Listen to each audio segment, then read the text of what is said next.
I don't remember any of it. You don't remember? For you, the day bison graced your village was the most important day of your life. But for me, it was Tuesday.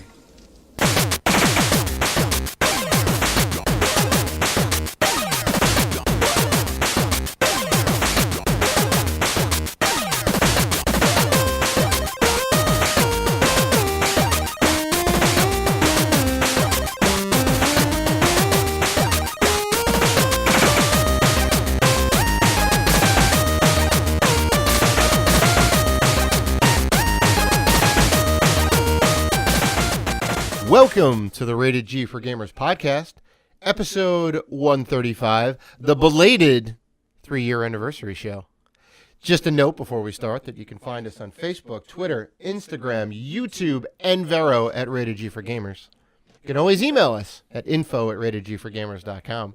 Please rate and review us on iTunes. We appreciate all the love. If you notice, careful listener may have noticed that we did not mention Google+. Google+ is shutting down. Everybody shed a tear. Sorry. It's my favorite social media platform. Will be no more very soon.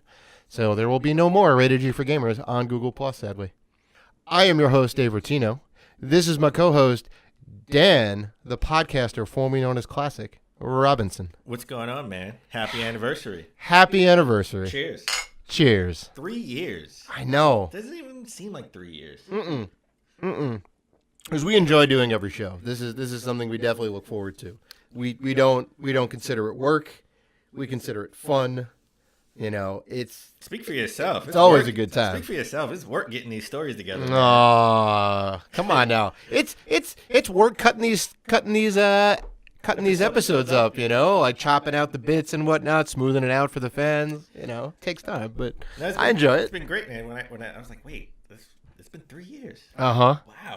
2015. 3 years. I think our first episode I think went up August 17th of 2015, if I remember correctly. Well, happy belated anniversary. Happy belated anniversary. This is like a real marriage. We forgot our anniversary. That's right, you know? Everything just kind of just blends together. Never after a while. remember our anniversary. Hey, you know what? I make up for it in other ways, all right? I know you brought me something back from Germany. I did. Good segue. I did. And you also brought me back something too. Well, you know what? Or got me something locally from when I came back. Well, you know what? We did a little gift exchange for our 3-year anniversary / him coming back from Germany, being gone for 2 weeks. Right. I got, you know what? I'm not going to save it for the pickups. I'm going to just say it right now. There you go. I got my first German Dreamcast game. That's right. Hidden and Dangerous. Right? It's a very interesting case. It's like a twofold thing. It's a double CD, right? It opens up one side with the game, and then it's pretty cool. The other side with the manual. Yeah, it's very unique. Like we got the orange covers here. They got them all in blue. Wow. Yeah. Yeah, it's like a first-person shooter, in some type of war. I wish I could read the back. Oh, it's all in German. I'm sorry, my German is not that good, folks. Oh, I got some English. The year 1941. There you go. Hey. Look at that. Mm-hmm. All right. I just need to get a German Dreamcast and I can play it. There you go. I think they're easy to mod. I talked to one of my retro guys, one of my retro friends. See if I can mod or buy a modded. I don't want to mod mine. See if I can buy a modded. Right. You could have someone do it for you. I think. I know. I've seen some services that do it. I've seen some reputable people take care of that for you. Dreamcast lives. Hell yeah, baby! It's my favorite underrated system of all time. Nice. And let's not forget the awesome gift. Dan got me the Super Mario cereal. It is fantastic. Super Mario Odyssey cereal. Yes. Slash Lucky Charms. Slash Lucky Charms. It does taste like Lucky Charms, 100%. It's straight up Lucky Charms. And the reason I know this, I did not open the box because Dan Robinson, the smart man over here, saved a little bit from another box that he had because he obviously had to have it. You have to try it. I bought altogether I have three. I had three boxes. All right. I had the first run, and this is the second print that that was out. It was in Target. Right. All the boxes, funny enough, all the boxes were terrible condition. Oh my God! So you found one that was pretty good condition. I found one that was a pretty good condition. I gave that to you. I got one. I got an extra one, and then I had to buy one to eat. Of course. I've been eating it since you were gone. Of course. So you had a little bit left over. I had some of that. It was delicious, much like Lucky Charms is. So very happy about that. So Dave, how is Germany? On the Dave scale, Yeah. I think we need to make a new entry. Oh, wow, is that good? Oh my God! Yeah, Germany was on point. I will say a couple things about that. I will save some stories because next week we have a good friend of ours, Joe Shagan, will be on the show, who was with us in Germany in the crew of 8. So we have some stories to tell and whatnot. But a couple of notes from that. The biggest thing about Germany is beer is so cheap. If you like beer, Germany, especially in Munich, Bavaria, super cheap. Like we went during Oktoberfest, right? So they have the big like national festival and whatnot. Everybody celebrates. It's basically a giant carnival with delicious food and tons of beer, right? You can ride all the carnival rides that you all know and love. That if you've ever been to a carnival, like you know exactly the vibe and environment. And then on top of that, they have these huge beer tents, which bigger than anybody's house. Like they're like mansions. And they just have rows and rows and rows of tables, and you just go by and you order like giant liters of beer, right? And they're delicious. And you get your sausage, and you get your pork, and you get your sauerkraut, and it's just, oh my God, it's heaven. But like you can get beer like super cheap. You can get beer cheaper than you can water. What? I kid you not. Yes. You can get California. Yeah. I don't know what's going on. Like, if you want to order water at a restaurant, they will charge you $3 for carbonated water or still water. You have to specifically say which version of water you want. Because there were many times that I got water with bubbles in it, and I'm like, it's not really what I wanted, but I'll go ahead and drink it. I'll take it. Yeah. So that was one thing. Smoking is very prevalent over there, so that was kind of annoying for me a little bit. Everybody smokes like all the time. Cigarettes? Cigarettes, yeah. Oh. Yeah, cigarettes are like way all over the place. That was the only like negative I think to the whole entire thing. Bathroom super clean. You ever like try and use a public bathroom in New York or anywhere around America? It's like a 50-50 chance it's going to be a bad time, right? You know you're having a good time when Dave's talking about how clean the bathrooms are. Well, I was just saying like you have to pay to use the bathroom. Wait, what? You have to pay to use the bathroom. You have to pay to use the bathroom? You have to pay €1, which is equivalent to a little more than $1 to use the bathroom. They just add it to the check? Well, no, they have like a machine. They have a machine that you put the money in, and then you can unlock the door and use the bathroom. You do get, it's interesting, so you pay €1 and you get a 50-cent voucher, like a ticket back. And then with that ticket, you can use that anywhere, I think, and get 50 cents off your order. So I accrued a ton of them and didn't use any of them. I kept forgetting I had them, or they just got disintegrated in my pocket because we were walking around so much. So that's interesting. And you need to keep that. Let me borrow it from when I go to Germany. I don't know how long they're valid for. I think it's just that day.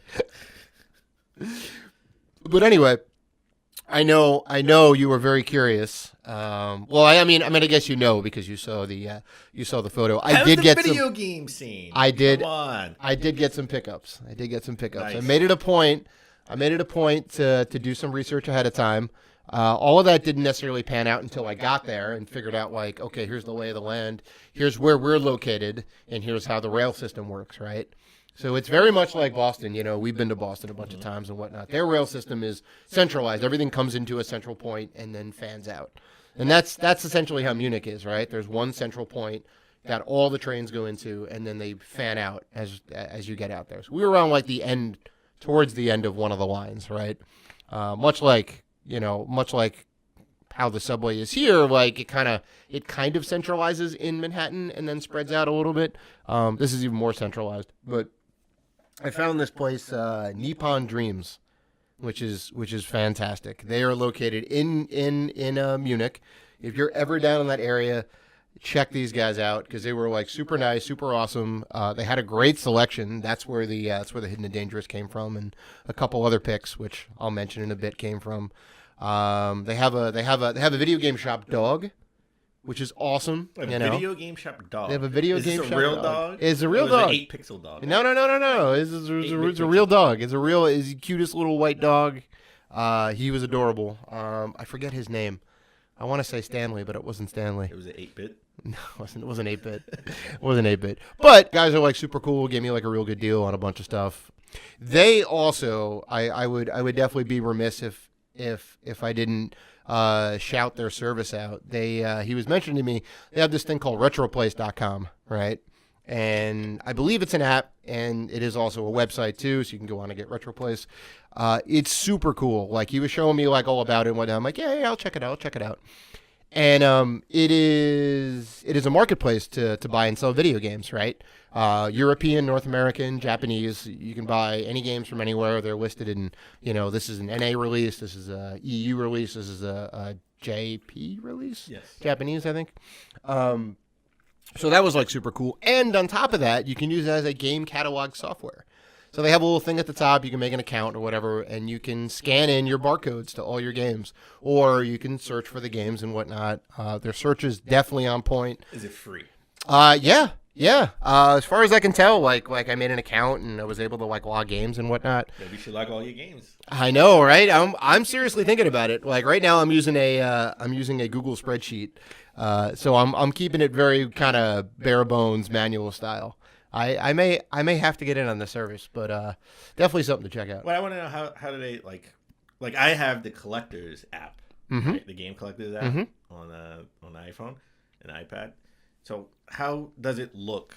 Like, does it have the artwork when you scan in the barcode? Oh yeah, and like the year. Oh yeah, the no, it gives you all that info. Stuff? Okay. Yeah, it gives you all that info, and it'll also it'll give you different artwork based on where it comes from. Okay. Yeah. So there's like English and Japanese and so whatnot. it's same thing. Yeah. Same thing. Yeah. I was actually very impressed by it. Like 100%. So definitely check that out. All right. Awesome.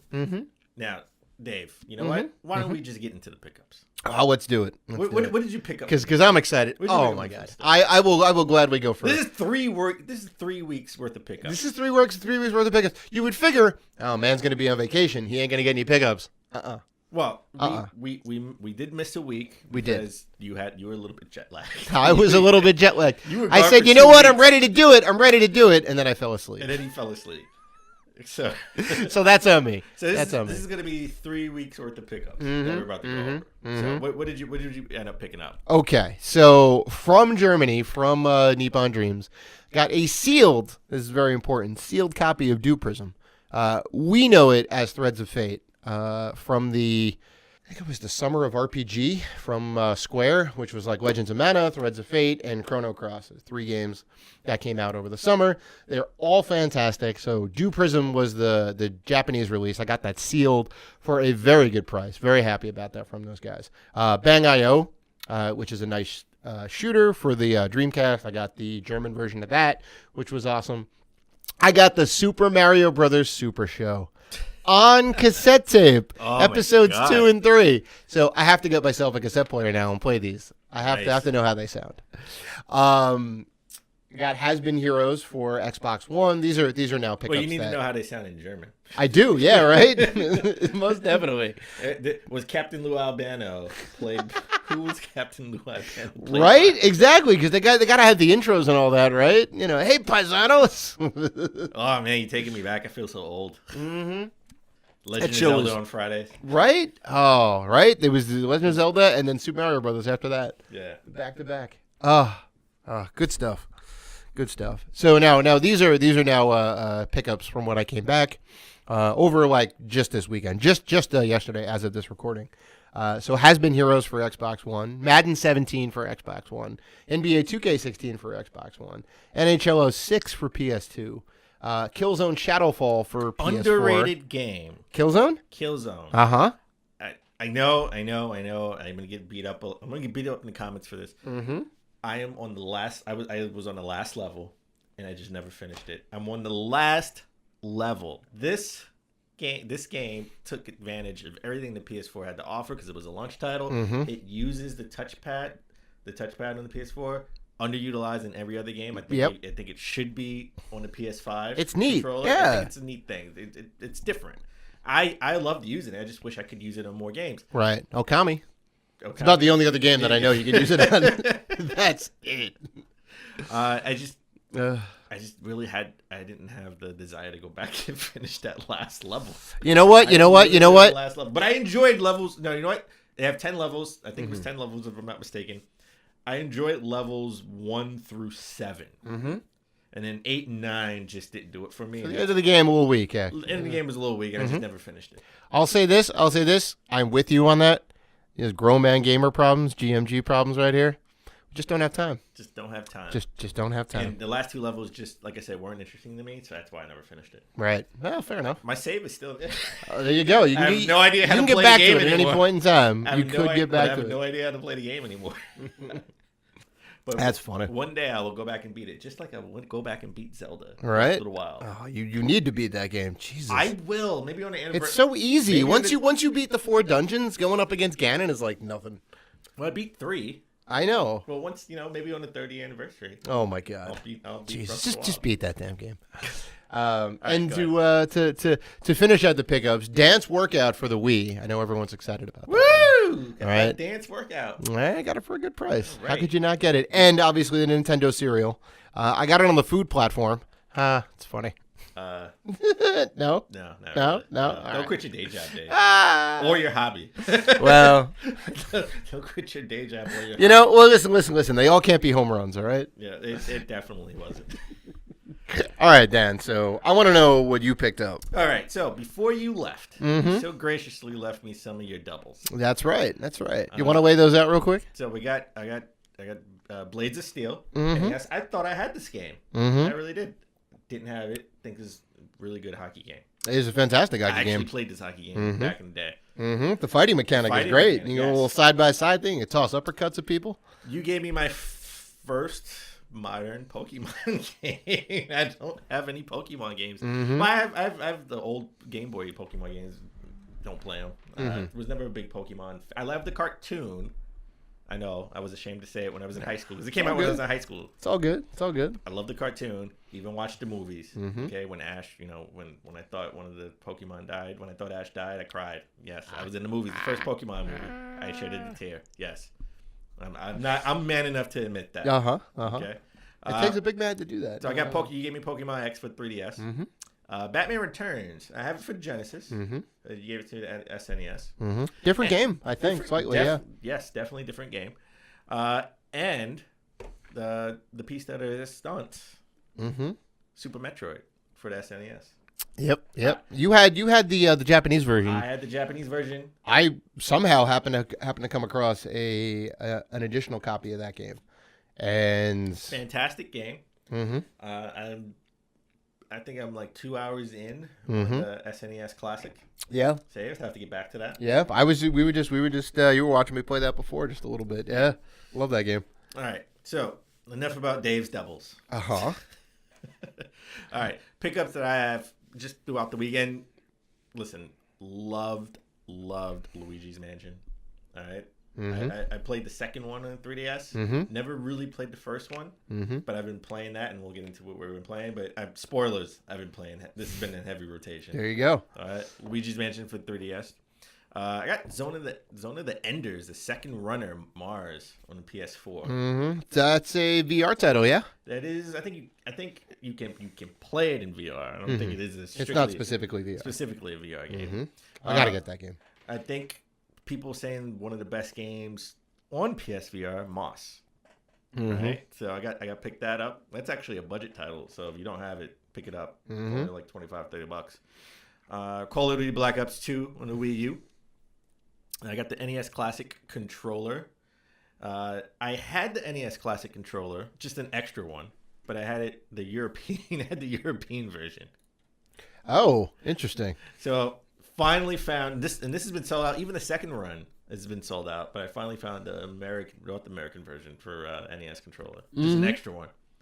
Where'd you find that at? Was that at a Target? GameStop. There you go. Was that a GameStop? Okay. some random GameStop. Picked up Assassin's Creed Odyssey for the Xbox One. Nice. And we'll talk about that in games we're playing. Nice. I am shocked. I found a DualShock 4 500 million limited edition. I honestly didn't even know this was out. So Yes, well, they got the 500 million limited edition PS4 Pro. Mm-hmm. They have the controller, which they sell separate. You can buy it separately, and the headset So this is to commemorate 500 million units of PlayStation systems 1 through 4. So Right. That's incredible. Yeah, That's incredible. So I saw the controller and the headset. They were sold out of the actual system. I was sort of on a budget, so I'm gonna get the controller. You know, I love my controllers. I have the anniversary, the 30th, was it 25th or 30th anniversary controller, the gray one. Have that, so I got it. I love my controllers. Yeah. If they still have the headset, if I go back, I'll pick it up. They have a 5 million headset that goes along with the. Yes. Yeah. It's the controller. It's the headset. It's the camera. Yeah. And then they have the camera. I don't think they sell the camera separately. I could be wrong. I haven't seen it. Right. But if you buy the 4 Pro, the camera and the controller come with it. The headset's always sold separately. It is. Okay. So if I'm not mistaken, I'm sure somebody will correct me. I picked up Mega Man 11 for the Switch. Right. Mega Man is back. Mega Man is back. I got Tomb Raider Chronicles for the Dreamcast, another Dreamcast game. I got Tomb Raider Underworld for the PS3. Nice. I got Tomb Raider 3. I thought I had this game. I didn't have this game for the PS1. Some say that this was sort of like the best in the original trilogy. Oh, really? Yeah. Interesting. And then after that, all the other games sucked. Kind of went downhill. Yeah. The second trilogy kind of was pretty bad. Oof. Yeah. Yeah. Chronicles was part of that, I think. Yes. Yeah. Yes. I think I have all the actual There were 3 different sets of trilogies for Tomb Raider. I think I have all sets. I have all 9 games now. Nice. Pac-Man 2 for the SNES. Sorry. And The Wolf Among Us for the Vita. Had to get, rest in peace. I did not know there was a physical of that. Yeah, there's a physical of that. And last but not least, a limited run game that I forgot I even bought came in for the Vita, Super Hydra Classic Edition. Super Hydra Classic Edition. So it comes this is in. Well, go ahead. Well, it's like it's definitely sort of like what's the game? Oh, It's a custom. Yeah, well I thought it was an SNES game. Comes in a custom case. Yeah, It comes in like a custom case for the SNES. Like it looks like an SNES box, but then it's a Vita game. Right. So definitely, a good shmup. Awesome. So those are my pickups. Nice. Good deal. And plus, you're Hidden and Dangerous. Yeah, there you go. Cast, my German game. There you go. That is a solid round of pickups on both parts. We definitely came correct this week, I think. Yeah. Well, since this is the 135th anniversary. Right, 135th episode, 3rd year anniversary. Wouldn't it be great if we were on 135th I think anniversary? if we were alive for another 132 years, modern science, we got to give it up to you right now. Come on, right? we can just live digitally. Like we'll all be like part of the games. singularity. Yeah. Yeah, just like games is going to be digital, probably 130. Oh my God! Yeah. We could be. It'd just be brain implants, if anything. Well, we are drinking beer, so. All right, Dave. This is our anniversary show. We'd be remiss if we didn't do just the spiel. The spiel? The spiel. Let's The do the spiel? spiel. The Dave, spiel? as we always try to start the show but epically fail, what have you been playing? Thank you for asking. I have been playing Overcooked 2 on the Switch. You love that game. I do love that game, and it was great to play on the train, on the plane, on the bus, on the car. You played it on the car? I played it in the car. Okay, I just want to know if you played it. You were on a car. No, we weren't. It's not on top of the car. You were on top of it. That's how they play games in Germany. You can be on a train. Why can't you be on a car? Come on, doesn't make any sense. English is weird. And also the Mario plus Rabbids on the Switch made some progress in that. I realized I didn't beat the original game. I don't have the DLC just yet, but Nice. very close to the end of that. And then also, too, I know you've been playing it a little bit, too. I got back into Super Metroid on the Nintendo Switch. Not the Nintendo Switch, the Nintendo Mini. You wish you would. I wish it was on the Switch. You were playing an SNES Classic. Soon enough. That's right, on the SNES Classic. So there you go. So I've been I went back a little bit and been playing Hellblade: Senua's Sacrifice. Mm-hmm. All right, I got that digitally on the PS4. Just found out that a physical release this holiday season will be coming out for $30 on Xbox and PS4. Mm-hmm. So that will be one of my pickups this holidays. Nice. Right. Nice. Surprising that's not out yet on physical. I didn't. It was a big enough game that I thought they would have done a physical for it. I was oh my god. Well, they were being bought out by Xbox. Right at the time. Yeah. That's probably why. I was trying to hold out for it, but I couldn't hold out anymore and bought it I think over the summer. Well, what I want to know, so the studio got bought out by Microsoft. Are they still going to put a PS4 release? It's coming out on Xbox and PS4. I think Microsoft is helping bring it out on Xbox. I forgot who's helping bring it out on the PlayStation, but it's coming out for both. Oh, nice. Remember, Nice. it was a PS4 exclusive. It was. That's right. That's right. So now it's going to come to Xbox and Well, it's PlayStation. digitally is Xbox. It's out Digitally on Xbox Xbox now. Yeah. Mm-hmm. But I'm gonna get it for the PS4 because that's what I bought it on. So that's what I want to play it on. So I've been playing Mega Man 11 on the Switch. Of course. I gotta say, getting through all the 8 bosses on easy and on normal. Mm-hmm. All right. Nice. Got that. Dedication. Dr. Wily's just his world because he is like once you beat all 8 bosses, you go to Dr. Wily's sort of like world. Where Yeah, his like castle. he has and like whatnot, castle yeah. and there's like 4 or 5 different stages, something like that. Mm-hmm.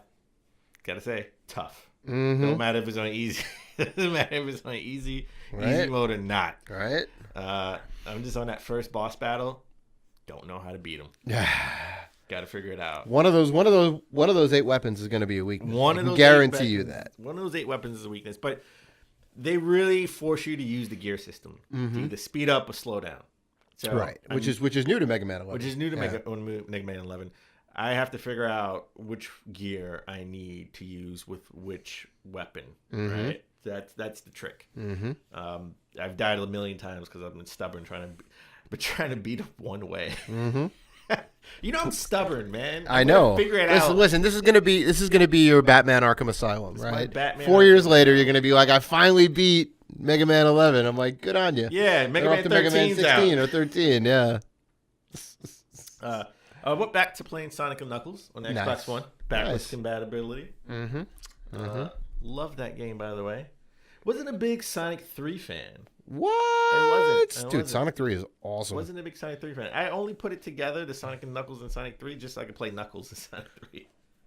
It's the same game. All the stuff that was in Sonic and Knuckles was supposed to be in Sonic 3, but they had to cut it short. They had to cut it in half. Yeah. Yeah. And Not then a they did big- the whole I don't like. I don't like the boss battle. I wasn't a big fan of the boss battles in Sonic 3. Mm-hmm. Like right away. I Yeah. didn't really like that. Yeah. That's why Sonic Mania I wasn't big with Sonic Mania Mm-hmm. because they sort of modeled it after Sonic 3. Right. Right. Whereas Sonic 2 was perfect for me. Mm-hmm. Like, in my eyes, I think Sonic 2 is the best Sonic game ever. Sonic 2 is a very classic game. Probably my second favorite Sonic game next to Sonic 3. So I would say Sonic 3 is my least. Mm. I like Sonic 2, Sonic 1, and then I would say Sonic 3. The original trilogy. Interesting. Just so you know, no other Sonic game registers in my brain. Mm-hmm. It's Sonic 1, 2, 3, and then Mania. Uh-huh. That's it. Okay. That's it.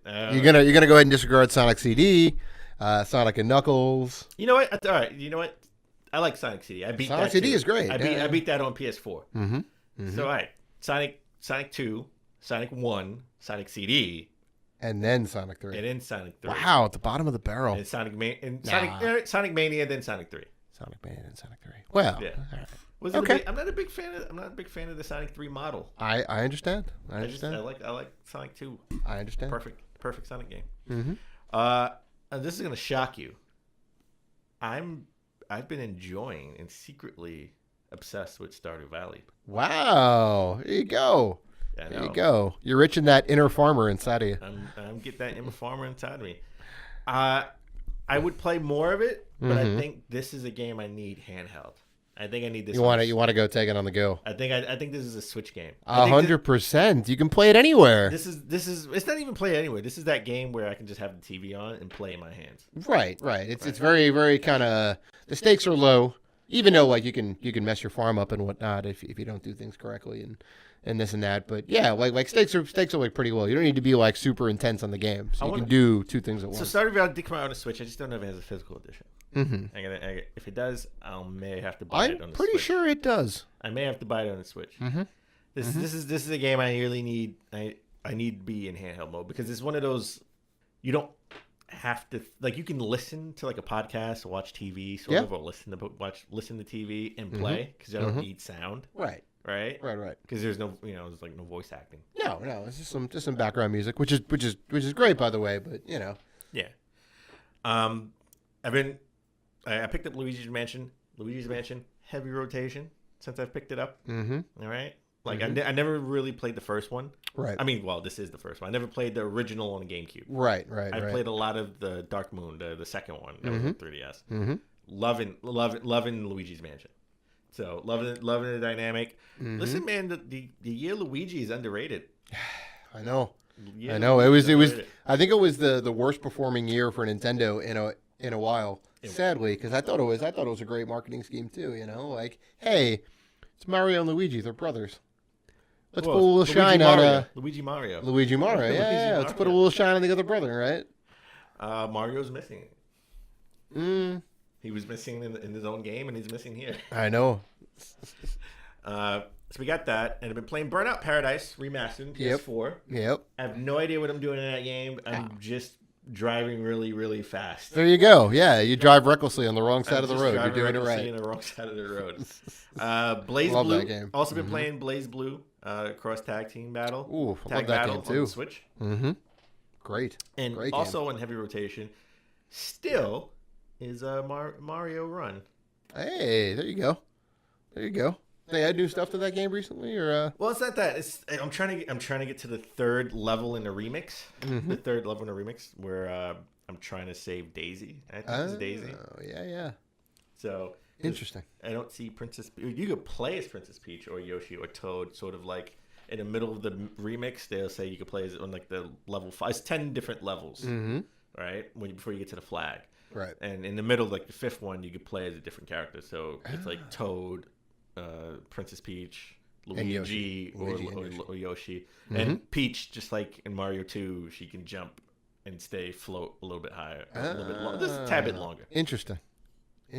I like it. And it's all randomized, by the way. It's not like I could say I want to play as Princess Peach or Yoshi. Right. They give you a character to switch to. In the middle, yeah. Right. And it could be any number of those. Yeah. I just got to say, the only thing that sucks about this stupid game is that you need an internet connection. So if I want to train, I got to make sure. I know. I got to make sure I start the game before I hit the tunnel. Because if I don't, then I won't be able to actually start the level. I really don't know why games do that. That was the same with I had the Pac-Man Championship Edition, right? And it required an internet connection to validate your purchase or whatever, right? Which was so dumb.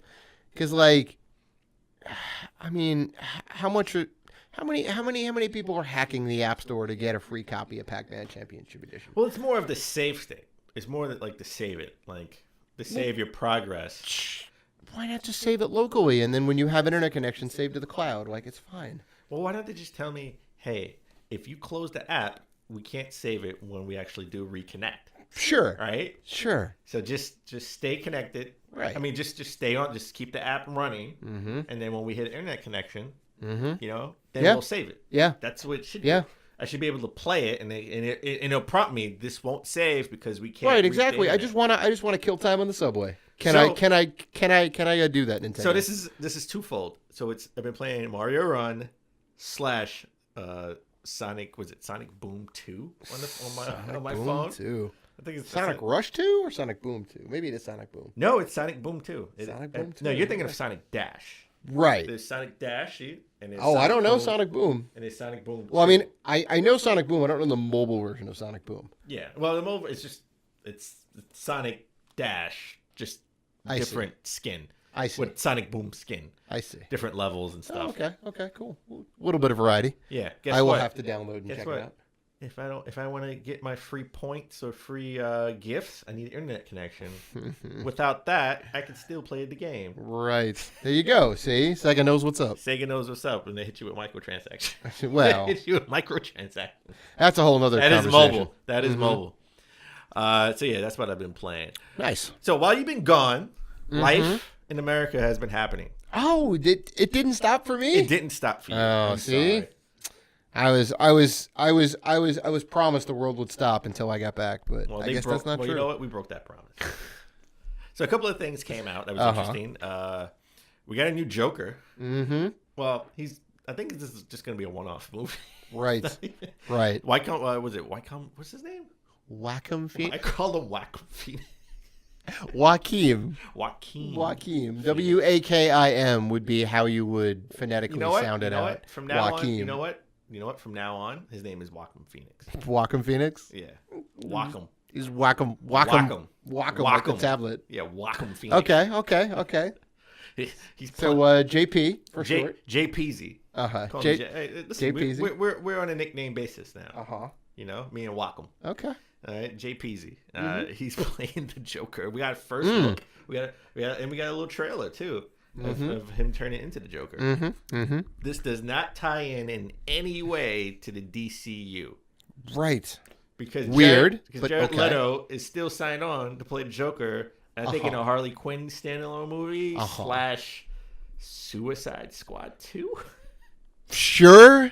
Who knows what's going on with the DCU folks? So because we don't. So basically, the DCU has two Jokers, but they're down Batman and Superman. They're down Batman and Superman. Okay. To the MCU's credit, there was two Quicksilvers. Wait, when?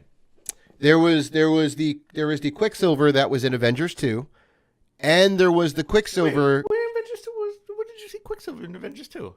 It was Quicksilver and what's her name? They were like yes. You know what? I'm thinking of Silver Surfer. Yes. No. Right. Silver Surfer not in that universe because Silver Surfer. But that is not the MCU. It was. Well, it was Fox. It was Fox's Sony type thing or whatever. Well, technically now it is because Fox.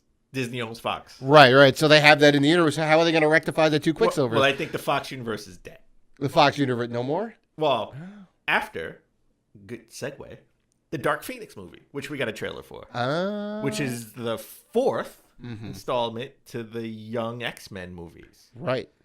So this would be X-Men First Class, Days of Future Past, Dark Phoenix, and Apocalypse. Apocalypse, then Dark Phoenix. Right. Yeah. Right, So this is in the X-Men 90s. Apocalypse. This is in the 90s. Apocalypse was in the 80s. Right. So this is going to be in the 90s. Right. I didn't see Apocalypse, but I heard bad things. It was bad. This from a man who thought Suicide Squad was okay. I said.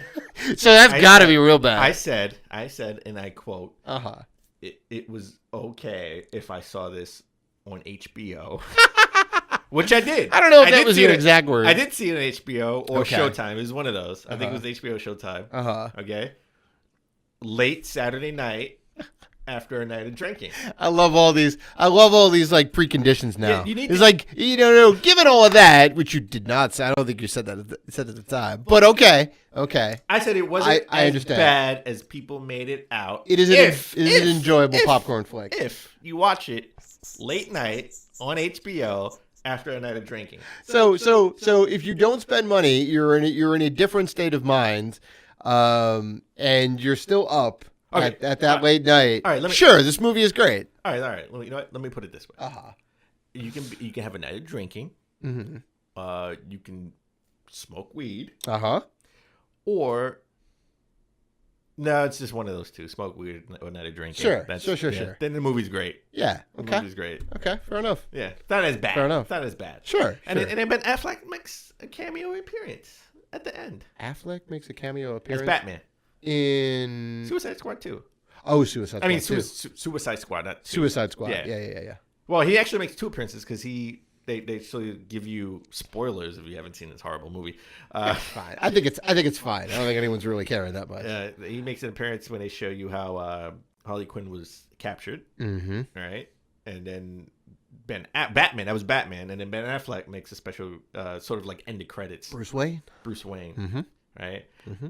I don't mind Ben Affleck as Bruce Wayne. I thought he was. I think the scripts are just horrible. Yes. He's working with bad material, so he's doing the best he can.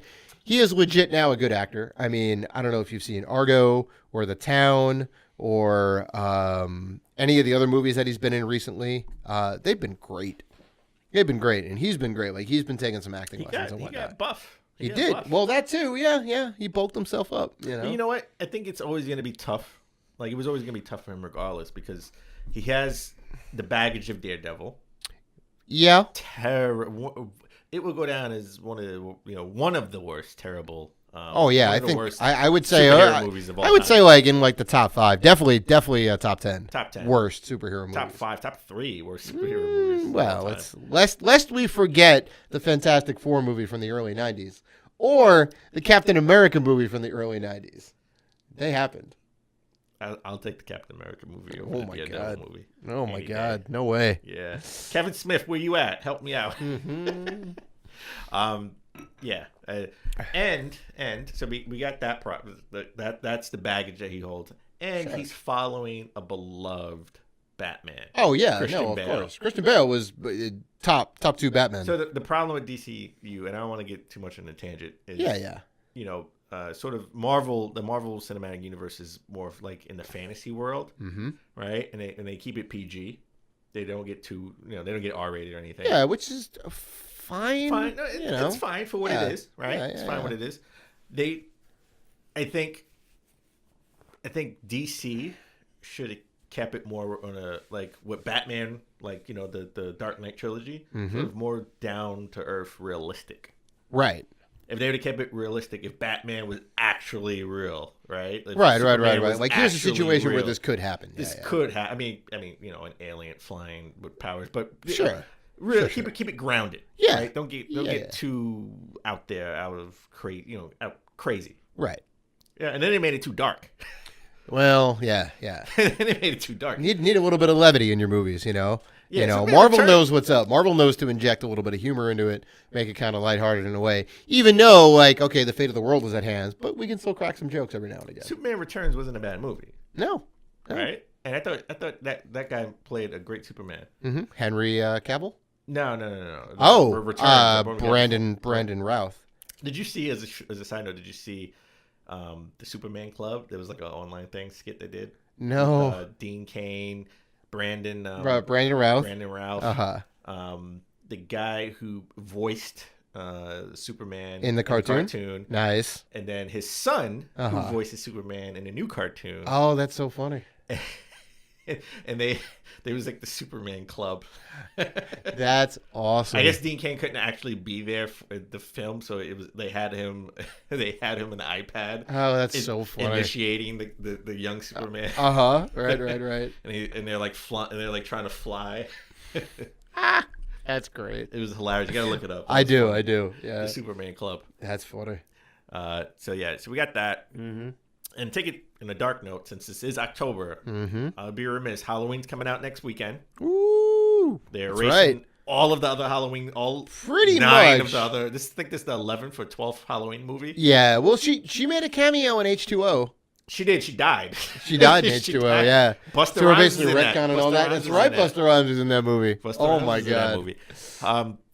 But they're erasing everything other than the first movie. Right. So the Rob Zombie movies didn't happen. No. Well, those were remakes again of all the supernatural stuff. That's didn't gone really because that happened. I think in Halloween 3 and on, it was supernatural, like Jason. God, it got really weird. Yeah, a little weird. 3 didn't even have Michael Myers in it. Like, how do you miss that important fact? Right? Mm-hmm. Like, Michael Myers is the villain, right? Yeah. But it was more grounded though. Jason from day one. Jason wasn't even in the first Friday. No, that's right. It was his mom. His mom, but it was always grounded in sort of supernatural. Yeah, this guy can't die. A little bit. Yeah. I mean, he ends up like at the end of the movie, he rises out of the lake, right? Yeah. So he got drowned, died in the lake, came back, right? And then every movie they kill him, and then he comes back in the next movie. Yeah, I ain't dead. Yeah, Michael Myers was more grounded in realism. right? Like this is just somebody who's crazy. Yeah, right. Wearing a mask, right? Escapes from a mental institution and whatnot, and he's on the loose. Yeah. Yeah. So I can't wait to see that. And then we got our first trailer for the Pet Sematary remake. Yeah. I got to be honest, man. Pet Sematary 1 classic, Pet Sematary 2 pretty good. Not a classic. No. Not bad. No. Definitely not a movie you need to be drunk to see. It's not Suicide Squad. But it is not a certified classic like the first. The first one is great. First one is great. Yeah. I love the first one. And I was scared shitless.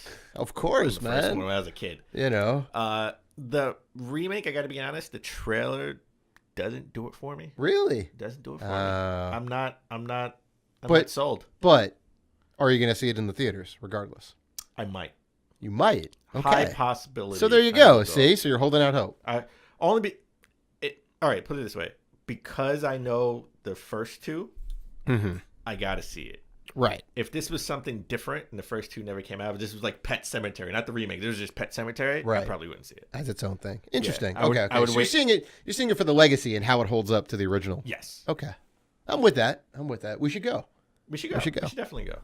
All right. So why don't we take a break? Mm-hmm. When we come back, since we missed technically 3 weeks worth of shows of news, we're going to get into the top 15 gaming news of the last 3 weeks. I'm excited.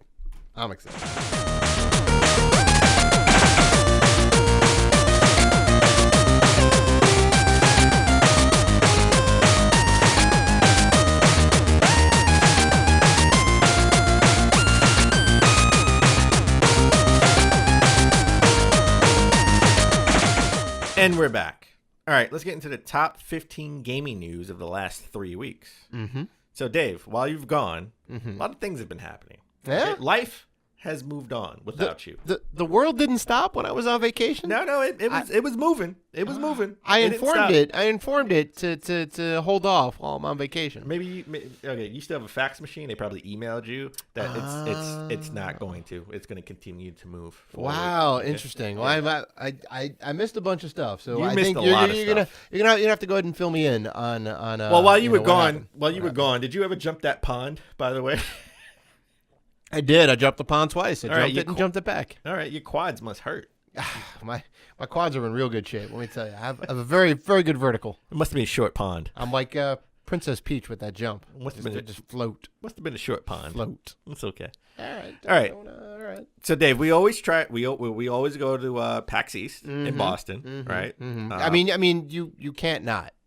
If you're on the East Coast, you always got to try to get the PAX East. I guess the biggest convention we have on the East Coast. Right. We try to go to Long Island Retro Gaming Expo. We wanted to go to Portland Retro Gaming Expo, but you were in Germany, couldn't go. So we were talking about going to PSX, right? PlayStation Experience this year. However, we can't do that because they're not going to have a PlayStation Experience this year. Yeah. This is very, very interesting news. This is very surprising. Okay. Yeah. They said they just don't have enough to show. Right. That leads me to speculate about the PS5 maybe coming sooner than we think. I mean, I honestly thought there was going to be announcements this year, but I told you that's too early. Right. So it definitely has to be in 2019. Well, here's the problem. I just don't think Sony will announce PlayStation 5 at E3 of 20. First of all, 2019 is going to be an interesting year because that's the transition year. It is. Right?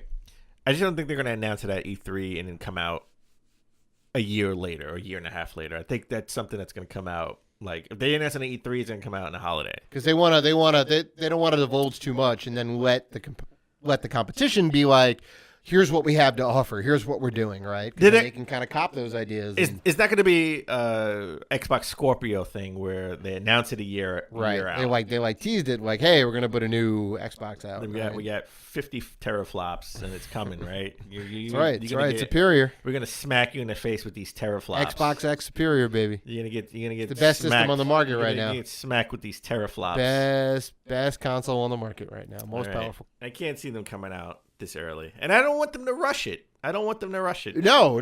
You want a good product on all fronts. I want a good product on all fronts, on both sides. I don't want the Pro.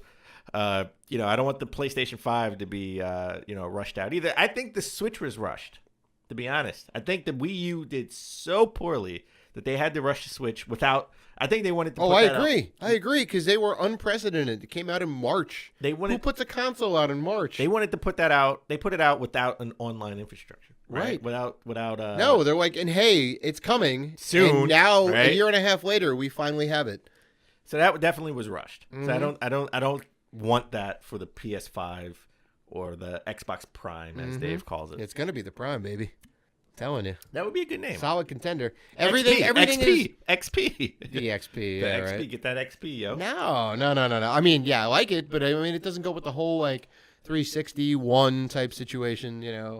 Like that's their like whole jam. Original Xbox, Xbox One, Xbox 360 is a whole circle. Well, again, 360 degrees. 2019 is going to be interesting, and we're going to see how that unfolds as far as because that's the transition year. Will we hear? I think in 2019, if we don't hear about, if they don't initially announce, if they don't officially announce the new consoles, it will be heavily rumored. If PlayStation doesn't have a PS5 reveal, then what is their E3 conference going to be about? Well, last year it was about 4 games. Yeah. So this year it could just be about 3 games. 3 games. Why would you not? It'd be about 2 games. We heard about all of those games during the PlayStation Experience. Some of them debuted during the PlayStation Experience last year. So for them not to have... It'll be Death Stranding, which I think is a PS5 launch title. Could be. Ghost of Tsushima, maybe the same. Well, we know about all that. We know a lot. Well, we know as much as we can about that. Maybe we'll actually get a cinematic trailer on the plot of Death Stranding at this point. That's not enough for an E3 conference. We can get The Last of Us 2. That's like 5 minutes. We get The Last of Us Part 2. Ghost of Tsushima. We already had gameplay of Last of Us Part 2. Last of Us Part 2 is coming out next year. I know. Maybe we'll hear about some PS5 games that we don't know are PS5 games. We think they're PS4 games, but they're really that's a possibility. But then that means they're a year and a half out, right? Because they're not going to come out till like fall of 2020 if that's the case. It feels a little far. I fear PlayStation. I feel Sony is going to come out first. You think? I do, and I just don't want them. That's interesting because Xbox came out first for the last 2. No, not the last 2. The Xbox came out first. The Xbox 360 came out 2005. 2005. Yep. Wii U came out first. Well, okay. If you want to bring Nintendo into the mix, Wii U was 2012, but Xbox 2013, and then Sony and PlayStation after that. And then PlayStation came out, I think, a week before Xbox. Right. The PS4 came out a week before Xbox One. Oh, did it? They both came out in 2013. Oh, wow. Okay. They both came out. All right. Well, there you go. And Sony jumped the gun. They jumped the gun by just like a week or 2. Mm-hmm. It was like a week or 2. And then because I got an Xbox day one. You did. Yeah. I couldn't find a PS4 until December. So they both came out in November. Right. Of 2013. Right. So I think I feel like PlayStation 5 is going to be out next summer. I mean, not next summer, next holiday season. Right. Well, 2020, you mean? Well, if there's no PlayStation experience, what are they going to show at E3? And I don't think they're going to show PS5 at E3 for holiday 2020. So unless they say PlayStation 5 like March of 2020 or February of 2020, it's coming out in the holiday of 2019. Right. Yeah, that's kind of I was thinking 2019 teaser, 2020 launch. But what you say makes more sense. That's like the Nintendo approach. Like, here it is, and it's coming out soon. I'd rather your approach. I want both of them to come out in 2020. I don't want them to come out next year. Right. I don't want them to come out next year. Just let the third parties do their thing for the last year of the life cycle. Right. We get those Grand Theft Auto 5 like late game releases and whatnot, and then they'll port them to the next generation console because that's what you do. Yeah. The 6. Yeah. Even though I think they're teasing, we're not going to talk. I mean, it's not going to get into too in depth. It's not on the show notes for the top 15 games, but there were rumors about Bully 2, like a casting call for Bully 2. Like that's their next game after Red Dead 2, right? So Bully 2, which makes sense. Yeah. But there's not going to be a PlayStation experience. But there is going to be a Microsoft. They're bringing back XO Fan Fest. This was something they did during early days of 360. Right. They're doing it in New Mexico this year. And Phil Spencer said that they will have announcements at the Fan Fest. I would hope so. After all the studio acquisitions and new studio formations and whatnot, I think. What are they gonna have? Well, and we'll get into this as we get closer to E3 of 2019. But I think Xbox is slated to announce games they're working on without new hardware. Right? They don't have to say the Scarlet's coming out. They can say, "Hey, Halo's coming out this year." For the Xbox One, and we're working on a new Fable game, and we're working on a new this game and a new that game coming soon. And then the following year, they could talk about the Scarlet or the Prime. And, all those games we talked about last year, coming out for the Prime. Right. So I think Microsoft is in a better boat as far as waiting to 2020 than PlayStation. Because PlayStation sort of, they've already laid all their cards out on the table already. Yeah. Right. So if they announce a new game right now, we know it's not for the PS4. Right. It's definitely coming out. It's definitely coming out for the next gen. All right. So let's move on. PlayStations. Let's stick with Sony. Before you left, you had this whole tangent of Sony not playing fair with Nintendo and Xbox. Well, they just as far as crossplay. They're like, no, we're gonna have our own walled garden. It's gonna be fine. They're pulling the Apple approach, whatever. And I get it, but everybody else was like, no, it's fine. We can just have crossplay between PC and Xbox, or PC and Switch, or Xbox and Switch, and whatever. And everyone was just playing nicely all together in the little sandbox and whatnot. Well, and Sony's like, Well, while you were gone, Sony was the bully. Right? I'm not playing with you. I'm taking your toys. Right? In the sandbox. Exactly. However, while you were gone, Sony got a tongue lashing from a teacher and is now playing nice with all the other kids in the sandbox. Right? You can now do crossplay with Fortnite only. Oh. So as of right now, baby only. steps. Only there. Yes, baby steps. Minecraft, Rocket League, it's all coming. Only in the sandbox they are playing well with the kids. When they get out of the sandbox, they get back to the classroom. Sony's still bullying them. Like they're only upsetting the fans further, right? I understand their approach is like, hey, if we take this approach, that means more people are going to come to our sandbox and play our own little personal sandbox because, oh, hey, I have a couple friends who play on PlayStation. I'm going to get a PlayStation and play that game on PlayStation. But honestly, that's not the case, though, right? Like, you have friends who have the Switch, you have friends who have Xbox, friends who have PC, and they can all play together. Why not go ahead and bring Sony into the mix? So this is definitely good news. First steps to breaking down the barriers and whatnot. So this makes sense. It's coming, at least for the most popular game in the world as of right now. Right. Fortnite is number one. I know we had as a new story that Fortnite Switch bundle. There is now also a Fortnite Xbox bundle and a Fortnite PlayStation bundle. So if they want to sell those units, they want those units to move. They needed to play ball at least with this game, the most popular game. Right? So I can understand that. It can make sense. I don't think Minecraft will ever be cross-platform, only because you need to have an Xbox Live account. All right? And Sony doesn't want to cross that bridge. Sony does not want, a Master Chief.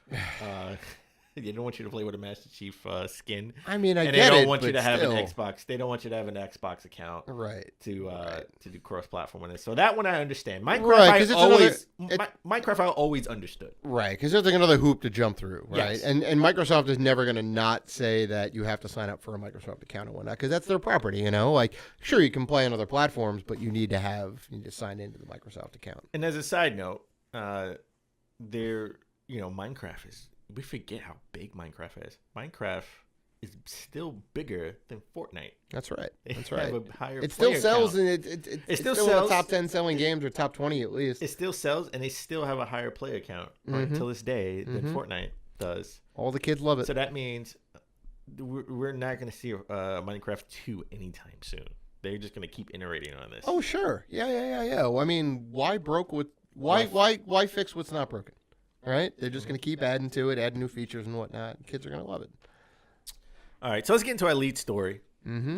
This is still with Sony. Let's stick with Sony. Finally, after what? Almost 10 years, finally, we can change our name, our PSN names. Oh, my God.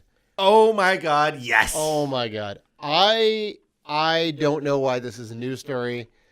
Xbox, I'm going to go ahead and play Xbox fanboy here because I know how much Dan loves to paint me as an Xbox fanboy. Well, you'd like to put yourself in a corner as an Xbox fanboy because you are one. Not at all. I love all systems, baby. It's 2018, all right? You don't love all your children. I am you woke have AF. your favorite child. You know you have your favorite child. Well, Stop it. I'm just saying. I still give love to Sony. All right. I grew up on PlayStation. Ever since like PS1 and PS2. Come on now. You could do this on Xbox Live, I believe, since the start of the 360. Maybe even before the 360. For a small fee, you could change your PlayStation user account name, your PSN name, right? So no longer are you going to be, Firemaster Chief 420 or, Cloud XXX Sephiroth 99 or whatever. You can change it to something a little more mature, maybe, right? And now Sony finally says, hey, we found a way to do it on the PSN network. Well, look, let's be honest, okay? Go ahead. Every company has the pros and cons. Like, every company has their strengths. Yeah. Right? Yeah. If we can make the perfect company, all right, I would have Sony do the hardware. It's going to look sleek and it's going to look modern and it's going to be cool looking, right? I would have Xbox do the UI because they're a software company. They're going to think of everything and everything is going to be pretty much seamless and easy to use, and it's going to look great, right? And it's going to work, right? And unlike the PlayStation menu. And then I would have Nintendo just make the games, the first party games, because the games are going to be fantastic. All right, that would be my perfect company right there. Would be the perfect game company. Take like the best parts from each, right? Yeah. So when Sony came out with PlayStation Plus, which was their answer to Xbox Live, I'm sure they didn't account for people wanting to change their names. It wasn't part of the infrastructure of the code to change your names. It's not surprising because Sony was storing people's passwords as plain text, as your password in the database. When everybody knows you obfuscate this, right? You put some sort of MD5 hash on there or whatever. You switch it up a little bit so it's encoded. So if somebody breaks into your database and gets information, you won't be able to decode it, right? You won't be able to get all of the information. You will only get some of the information. Well, all right. So let's put this in context. It's not something you'll be able to do right away. All right. So if you signed up for the PlayStation Preview program, it'll be available to do it soon. Okay. For people you'll get like an email saying that you're a PlayStation beta tester, and you get it like first access, and you get first access to it. It will be $10.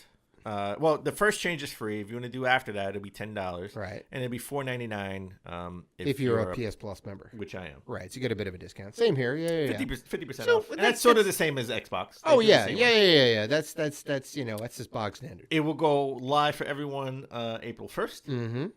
It's a little weird because it will be compatible with PS4 games originally published after April 1st, 2018, even though all games should still work. But if you have an issue, you can always revert back to your original name. How does that work? Well, so it will show up as your original name. I see. So if you're rocking Call of Duty World War II or whatever, that was a game that came out before April 1st, 2018 or whatever, right? You won't have the proper name change in there. It may not. It may show an error, but you can always revert back to show your original name. I see. It's a little weird, but I see. This is more of a PS5 change, right? Right. Looking towards the future. Looking towards the future, baby. All right, but if you want to buy games for the PlayStation 5 or the Xbox Prime, I suggest you buy them from Target. Oh. Or Target, as my sister calls it. Yeah, it's the fancier Walmart.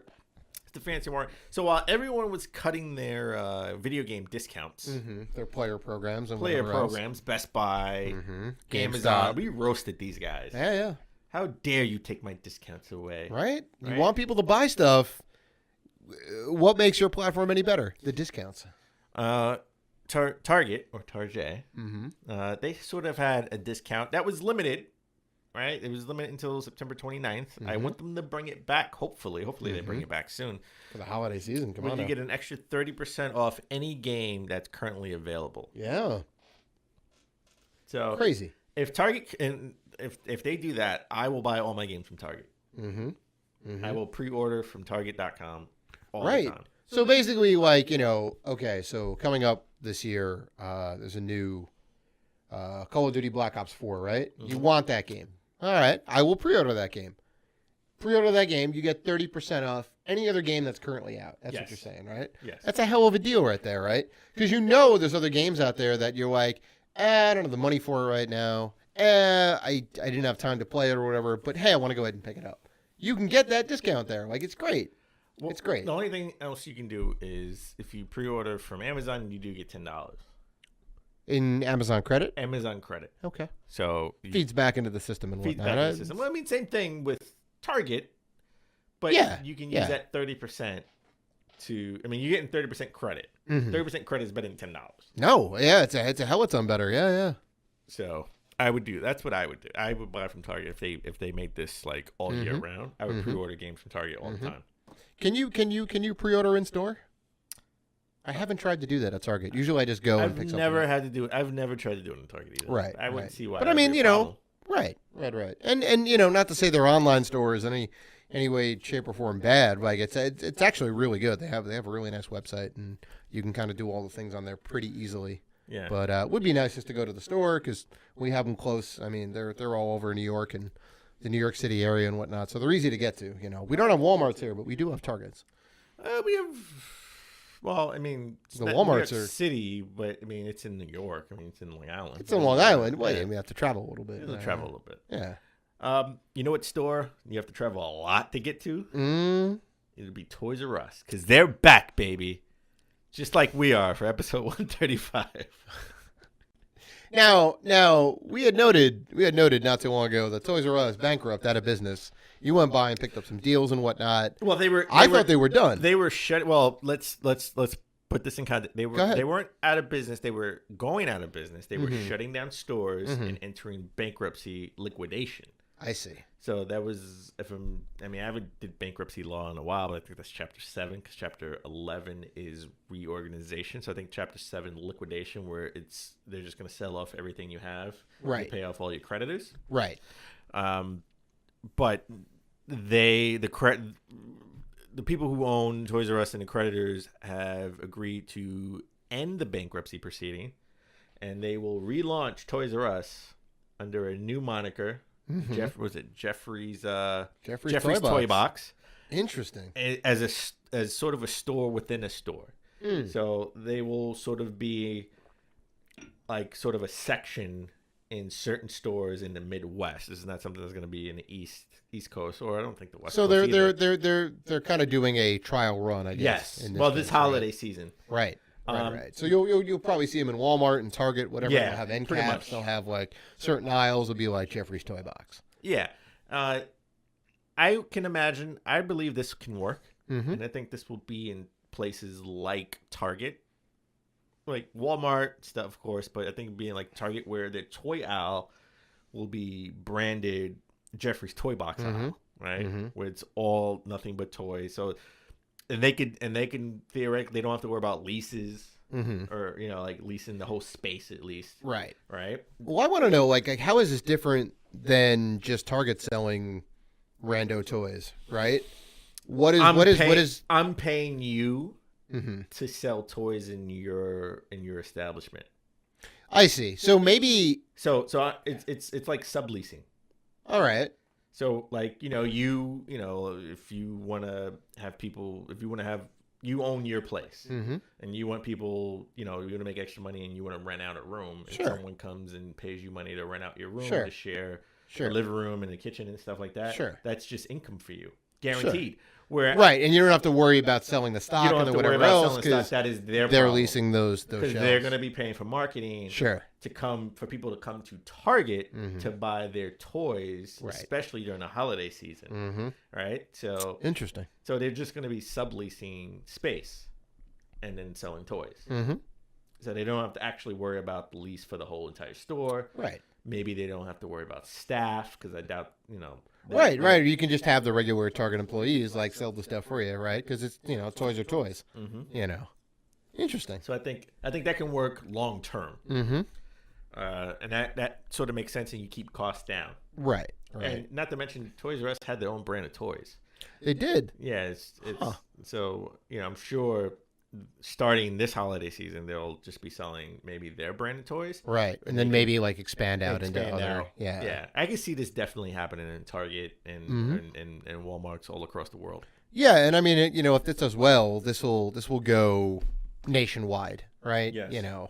But they want to make sure they don't expand too quick and whatever else. So they want to make sure, like, let's see how well this does. Let's see if the projections work out well. Let's see if we start generating revenue, we get into the black, and then they can kind of branch out from the Midwest. They can go to the West Coast. They can go to the East Coast. Yeah. So that makes sense. Mm-hmm. I'm glad that they're back. Yeah, definitely. I was missing Jeffrey. They had 60% share of the toy market. Mm-hmm. Right? It's some crazy number Yeah, like that. that's astronomical. So where would you buy your toys, You have to get them online. You have to get them online, and then even when you get them online, you can't, like I brought my godkids toys from Amazon, last holiday season, and when the toys came in, I was like, this looked bigger in the picture. Right. Like you weren't able to like feel and play with it and be like, I think the kids will like this, because it's still, even though like purchases and whatever are digital, like the object you're getting is physical, right? Yeah. Kids want to play with the thing and the blocks and the toys and the Legos. Anything called digital toys. No. I mean, not for a while.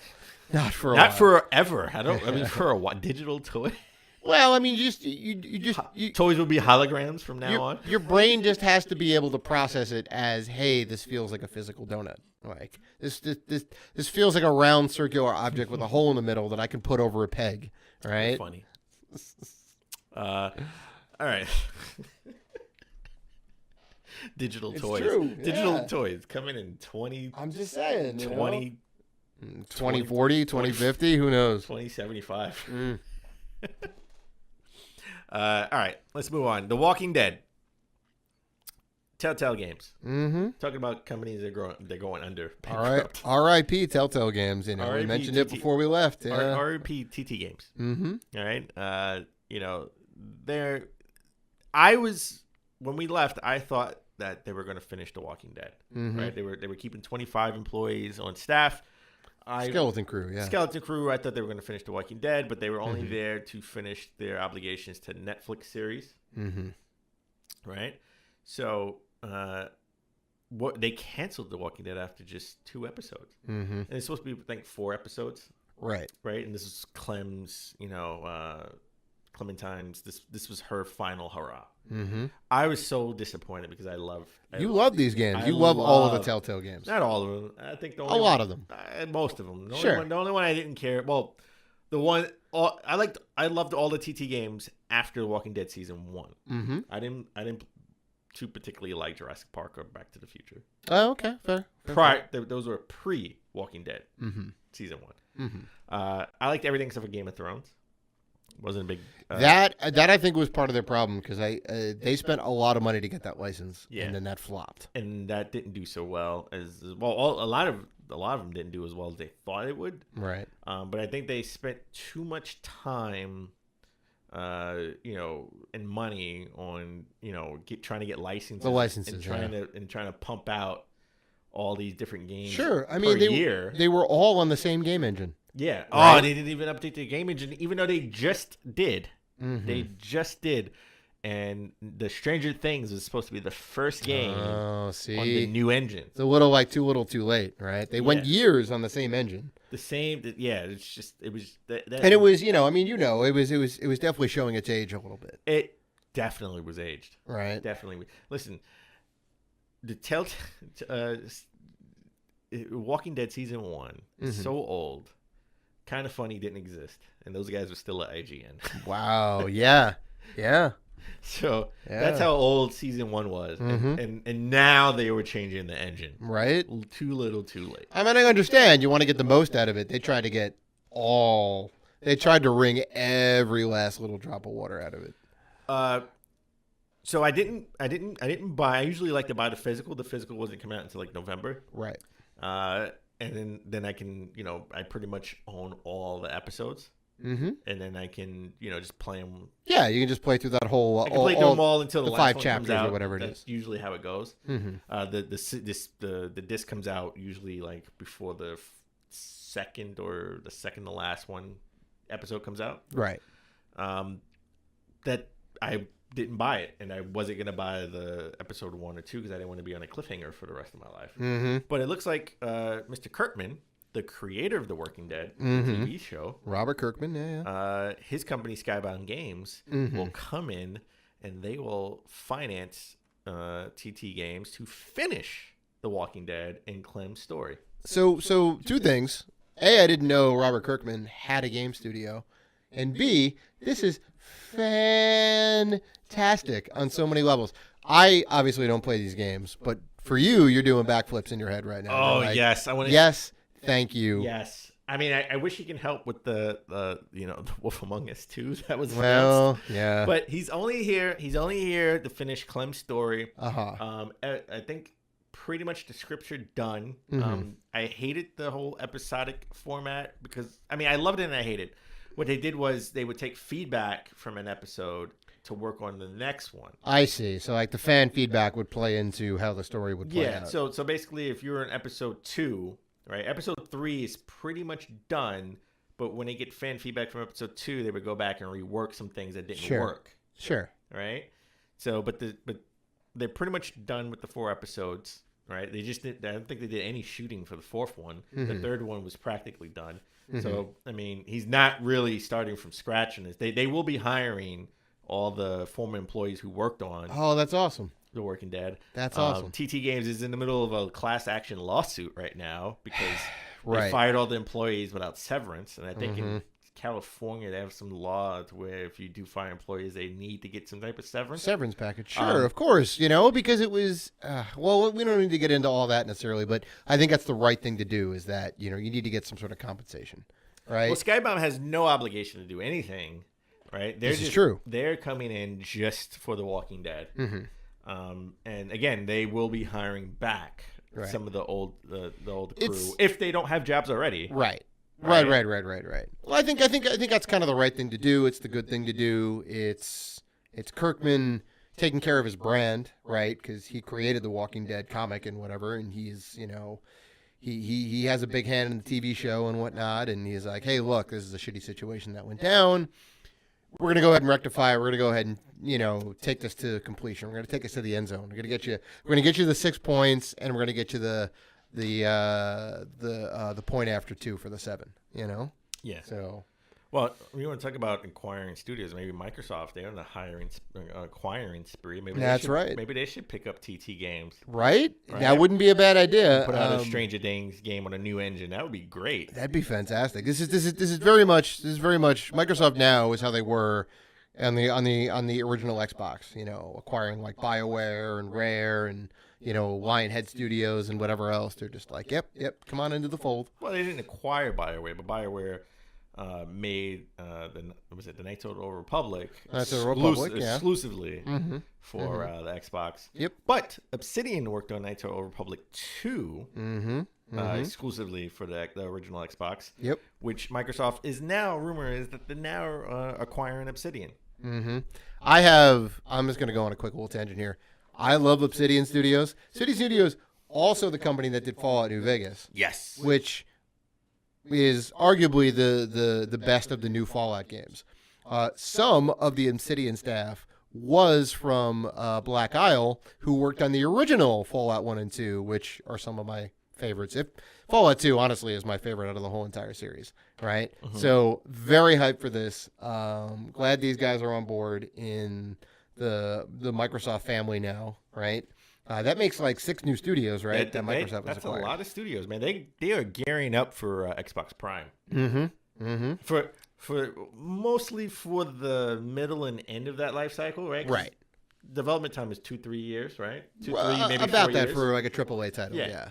So they're really gearing up for like the middle of that life cycle, not the beginning. I think they're gonna try to survive on Gears. What they Gears have, and Halo. Gears and Halo. Yeah. Well, Halo's big and Gears is big, sure. Then they're first-person shooters. Everyone loves a good shooter. I think they can, but honestly, I think they need to have a little bit more variety than just that.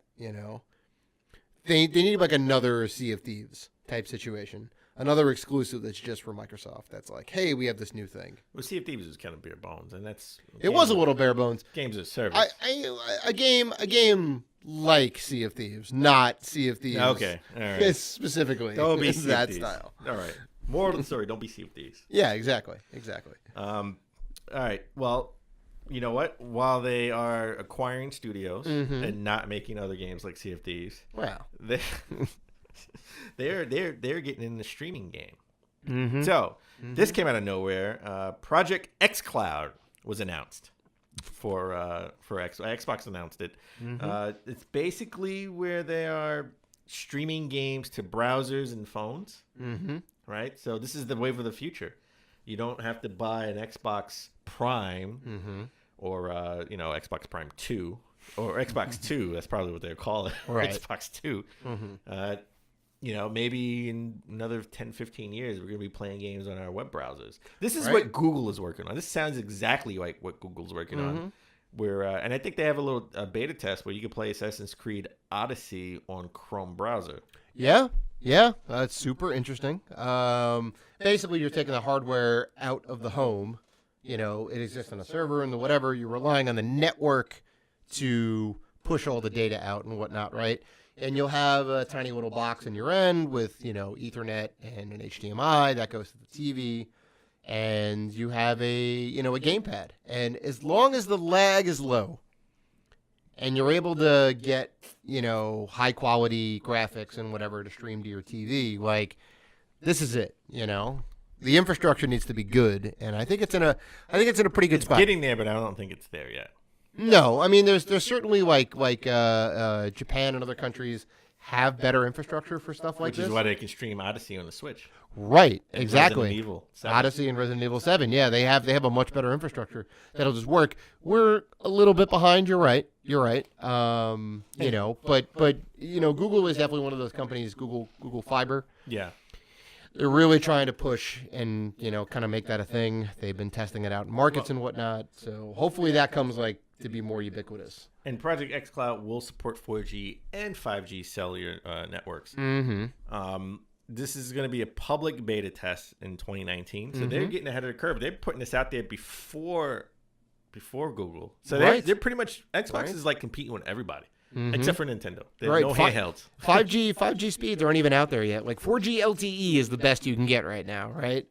Anybody who has a cell phone and whatnot probably has 4G and definitely has 4G, probably has 4G LTE access and whatnot. 5G is like a little bit out there, better speeds and whatnot. So great on Microsoft, right, for getting ahead of the curve. Yep, that's true. All right, so let's talk about the Witcher series. I really like The Witcher.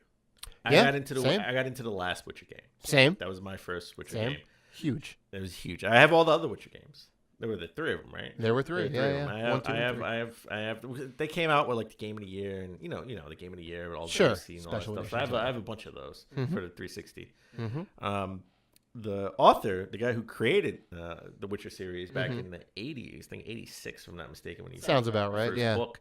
Andres. I'm not even going to try. Andres Sapkowski. We're gonna call him. We're gonna call him. AS. We're gonna call him AS. AS. Yeah. AS. All right. Yeah. AS. We're just gonna call him Dre. All right. Dre. So Dre. I mean, he came out in the 80s, right? Dr. Dre came out in the 80s. Sure. So we'll call him Dre. So the Dre S. The creator of the Witcher book series didn't believe. He's now, first of all, he is suing CD Projekt Red for $16 million. Right? He did not believe in the video games. When they said they wanted to adapt a video game to the Witcher series, he said, whatever, I don't care. And he signed some BS contract where he didn't get a lot of money for it. Right. Royalty is not so great. So CD Projekt Red said, okay, just like you would. But now the Witcher series has blown up, and now we got Henry Cavill playing Geralt. Right? That's right. That's right. In the new Netflix series, which by all accounts, yeah. Which, by the way, no coincidence, right? We got Superman playing the lead role in in the series. Right. I don't think he knew anything about video games. I don't think he knew how big video games were. Oh, the creator. Dre. Sure. Yeah, Dreyes. Sure, Dreyes. Mm-hmm. I don't think he knew how big video games were. So maybe his grandkids told him the Witcher series is awesome, or maybe his lawyers told him you're stupid for signing that dumb contract, right? Like, I don't know. But now he wants back royalties. He was saying that original contract was only for one game, not the series. Mm-hmm. So I didn't read the contract. I don't know how it reads. Right. This is going to be, fought in court. But I mean, dude, why wouldn't he?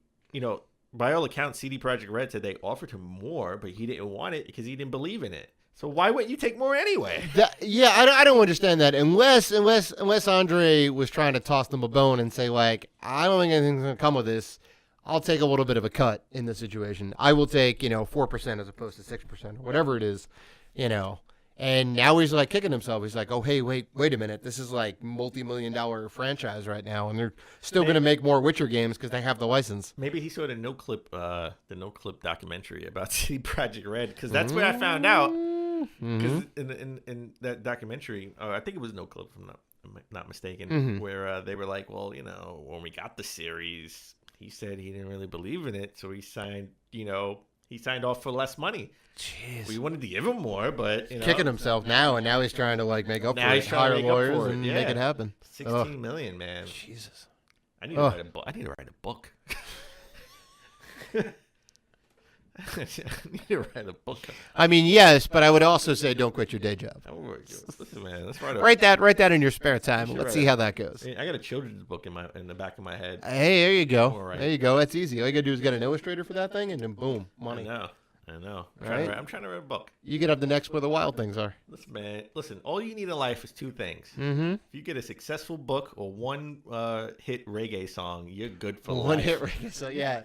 They don't go. They never. You need to make your own bad boys. You need to make your own bad boys. They never get stale. Reggae songs never get stale. That's right. That's right. Right. Dude, I'll still rock Bad Boys to this day, any day of the week. This guy. Sean Paul will forever live in Sean Paul. Infamy. I'm telling you, one reggae song. That's right. All right. Sean Paul's got a ton of reggae songs too. I know. But all he needs is one. I know. All he needs is one. Also, while you were gone, we had a huge leak. Mm-hmm. Huge. Okay. I heard about this one. There was a Warner Brothers leak for Harry Potter, like an RPG Harry Potter game.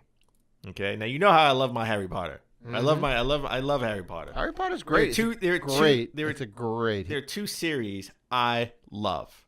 Harry Potter, well, not just games or just overall, doesn't matter. The series, games, movies, books, doesn't matter. Harry Potter and James Bond. Okay, shaken, not stirred. Okay, of course. All right, of course. Love James Bond and I love Harry Potter. Now I know we've talked about this before. I need to know again who your favorite James Bond is. It's Daniel Craig. We share the same name. Cheers on that, baby. Happy anniversary. I'm with you on Daniel Craig. I mean, I love Pierce.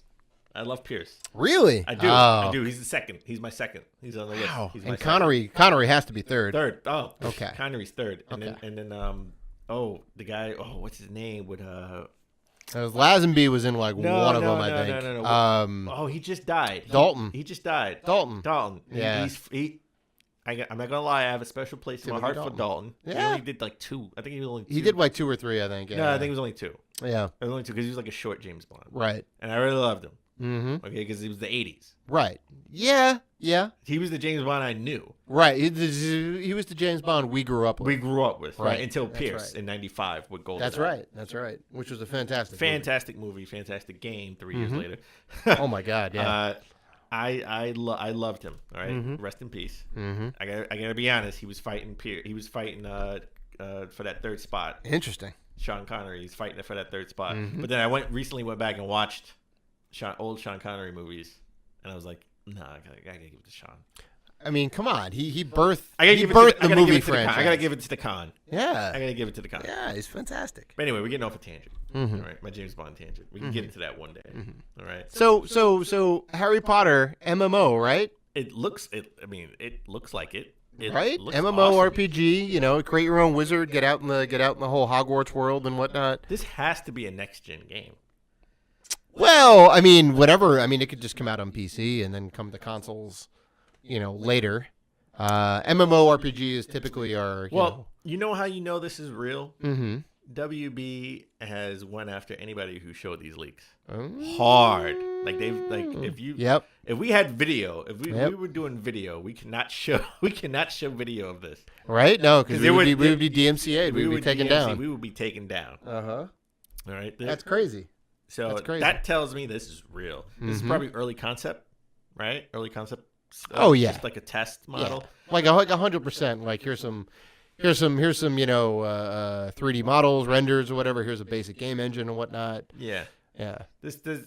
That's why I know this is real, and this is far off enough to be next gen. Sure. So sure. what will next gen have? And we'll probably get into this in later episodes as closer we get to E3, right? Where we know we're gonna get, or maybe when we know we're gonna get announcements for the next gen consoles, right? Because that's what they did with PS4 and Xbox One. Like they sort of put out press releases. Hey, we're going to be announcing it at this time. All right. So we'll get and speculate. But what would you want from a Harry Potter next gen game? Putting you on a spot. You mean like a Harry Potter MMO or just like? I mean, it's like number one, like top dog still, World of Warcraft, right? Final Fantasy 14 is definitely in the mix too. This is probably the last big MMO to come out, right? Because everyone's now on this like Fortnite 100-man battle royale type thing, and the MMOs aren't coming out as kind of fast and quick. So honestly, like the interface and the quests and the whatever and like the core game mechanics need to be solid. Obviously, it's got to have beautiful graphics and whatnot. It better be locked for 60 frames. Sure. Yeah, 1080, 60 frames, sure. I want to have all like the bloom lighting and the normal mapping and all the kind of accoutrement, all like the good lighting. I want all of that, and I want like solid questing and whatnot. Be able to like buddy up with people easy enough, and be able to say like, hey, you and you, let's go ahead and team up and do some quests together and whatnot. Crossplay, right? Crossplay. Really? To be able to crossplay, that is really what's going to seal this game. If I can play on PC and play with you on like Xbox or PlayStation or Switch, there it is, right? Okay. And by all accounts, I don't see that too far out of the realm, They did do that with Final Fantasy 11, I believe, was PS2 and PC crossplay. That's true. I think. So, you just kind of have to build that from the ground up. Obviously, it's kind of hard to shoehorn that into something and say like, hey, now let's make it crossplay. Like, if you do that from the bottom up, like, I think that's really going to make it, because then it's platform agnostic. You can play on whatever, and you can just team up with like everybody, and you've got all the major systems. Maybe not Switch, who knows? Well, you can stream it to Switch in Japan. Well, there you go. Yeah. You could make something like that happen. You Maybe can stream it to Switch. Yeah. That'll be the only way to get it on the Switch. Yeah. Unless seriously. there's a Switch Pro. Right. Right? So, and that leads me, segue. While you were gone, the biggest Nintendo news, which was our lead story, but then now bumped. But then we could change our PSI names, which had to go over. Oh, of course. That's the biggest thing since sliced bread. Biggest thing since sliced bread was the Wall Street Journal put out an article basically outlining how Nintendo will put out a new version of the Switch next holiday season. Yeah, 100% not surprising. Now, 100% everybody's been going mostly on the wish list of what they want, right? More of a Switch Pro, right? Sure, you want. Well, I shouldn't say Switch Pro, but more upgrades. Sure. Everyone's been talking about better screen quality. Sure, more RAM in the system. Right, better storage. Sure. Storage, stuff like that. But I think what is more likely, what no one is talking about, well, I haven't heard it, is more so a light switch. Mm-hmm. That's what they're going to call it too. When they come out, if and when Don't they come hold out your breath on with that, ladies and gentlemen. Don't hold your the breath. smaller version, it's going to be called the light switch. The light switch. All right. And we were kind of talking about this before the show, and you made some very good arguments. I know I was kind of like, well, I don't know how they're going to get it past like $250 for like that lower price point, right? Because that's where the 3DS is right now. The 3DS is in that $100 to $200 range, right? You can get a 2DS that doesn't fold for $100. You can get a 2DS that does fold for $200, and then there's also the 3DS XL, which is still on the market, which is like the bigger thing. But Nintendo has said like we want a smaller price point, for kids and whatnot, and then we also want the bigger, better version of that, like the home console, handheld hybrid, right? And Nintendo has those two markets covered, right? I didn't think until you brought some things to light that we could get it past 250 and down to 200. But maybe they don't have the Joy-Cons be detachable. That's the thing you were saying for a while. Maybe they don't have the Joy-Cons be detachable. Maybe they don't. They have a smaller screen. Mm-hmm. They basically will put out a Vita. Right. It'd be a Vita. It would be a smaller screen. The Joy-Cons are, attached, and maybe the screen quality would be a little bit less. Sure. Right? Smaller screen, a little bit less quality, and if you get rid of the dock, because if you have a smaller system, it's not going to fit into the standard dock anyway. There's your $200 price point. There's your $200 price point, but why call it the Switch? Because you can't switch. Well, I mean, that's just kind of an unfortunate. Like, you can still play all the same Switch games. Maybe if you buy, I would say if they bought like a separate wire, or maybe it comes with a wire. Just it'll convert. Because the dock is just fancy, so they can have it in the entertainment center. Oh yeah, Right? and it just has an HDMI output. Yeah, so maybe they say, hey, if you want to play it on your TV, here's a Pro controller and a wire, or just a wire, and you can still use. Right. The wire would hook directly into the system and whatnot. Yeah, so maybe it'll be at the top. Maybe the wire will be at the top of the system. So because we don't want to have a Dreamcast thing where it's at the bottom. The wire is at the bottom of the controller. It's one of the only companies to ever have the at the bottom. That's stupid. I know. Doesn't make any sense. But the connection could be at the top of your light switch, right? So where you can still use the system as a controller. Sure, right, and then play in the big screen TV. So you don't need to have a dock or an entertainment system. So that makes sense. Yeah, definitely. Right?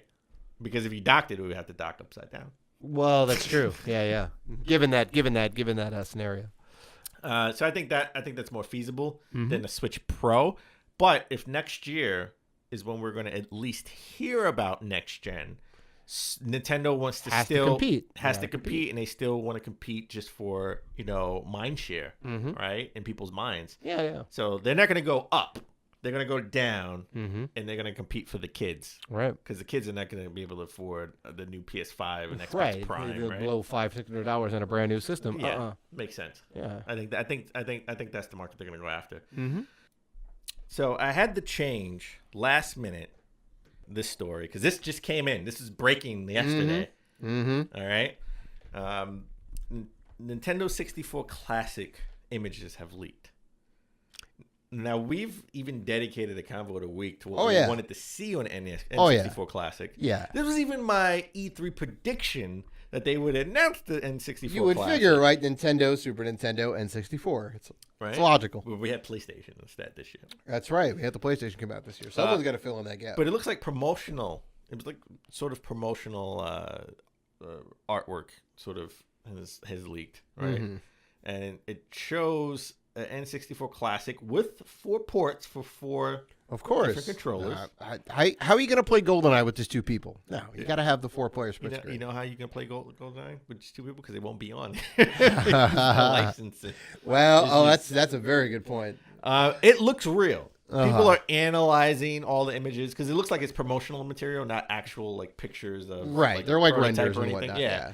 So it looks real. It has the 2 dots on the side. It's it just looks real, man. Well, we know it's going to happen. Also wishful thinking on our part as well. Well, we know it's going to happen. It's just a matter of when. Is N64 Mini is definitely happening. It is a cartridge system guaranteed, no? So, and I think and again, I've mentioned this before, I think it will happen because it needs the rare games.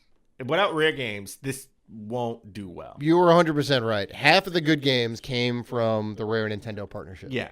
And I think the only reason why Nintendo, well, maybe not the only, but one of the major reasons why Nintendo sort of played nice with cross-play with Microsoft, even did the commercial, is because they want those rare games on this system. They're building the bridges. They're thinking about the future, right? Yeah, you know, that all makes sense. That all makes sense because Rare is under Microsoft's banner. They own the company. You know, Rare still makes games. They make them for Microsoft. Sea of Thieves. Sea of Thieves in particular. You know, Conker's Live and Reloaded, Viva Pinata, and you know whatever else. Yeah, I mean, your theory makes sense. Even more so now that we're getting these leaks of the N64 Classic. But it looks done, right? It looks like it's finished. Yeah. It looks like concept art. Yeah. I mean, how close? I mean, it's not. It can't be coming out this holiday season. No, I no. Way too close. It's way too close. I think we can hear about it in the next direct, maybe for. I don't think it's coming out next holiday season. I think it's coming out before, if it's ready. If it's ready, if licenses are in place, really it's ready. I think we can get it in spring. I mean, we certainly could. I would say they wait till E3 and wow, mic drop end of the show. One more thing, Steve Jobs style, N64 Mini coming out this fall. So you're gonna be like light switch. Oh, wait, we got one more thing. N64 Mini. Really? I think they want to end with the Switch, buddy. I think they would. All right, fair enough. They probably start. They probably start with the N64 Mini. Right. Yeah, N64 Classic, and then end with the light switch. If, I mean, if there's that E3. I mean, it's definitely time. All the youngins who grew up, N64 as their first system and whatnot. Last Christmas was the highest, the retro console of last Christmas. That's right. Everyone That's wanted right. it. So I mean, now is the time. Strike while the iron's hot. Make it happen. I think I want this to be real. I just hope it's not fake, like that Boomerang Switch we saw. Well, Boomerang NX. Yeah. All right. I don't want it to be that. Speaking of leaks, well, not so much a leak. It's something that made public. You know how everyone always is fascinated with patents from Nintendo, right? So there was a patent filed for the Game Boy. In the same vein as the NES and SNES, and hopefully the N64 Classic, where they have a sort of a Game Boy patent where you could fit your phone in a case, and it shapes it like a Game Boy, right? And maybe you could play maybe with the two buttons in the D-pad, and you could play Game Boy games using your cell phone. This was filed back in March of 2017.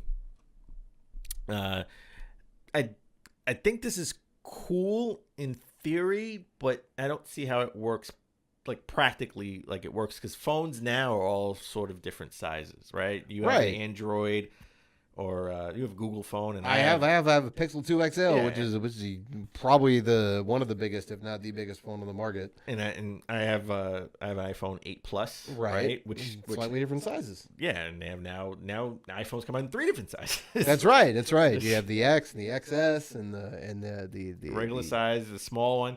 So I don't understand how this can actually work practically unless they have different cases, like different size cases. Maybe they have different like padding on the inside, and you cut it out to shape. You know, kind of like the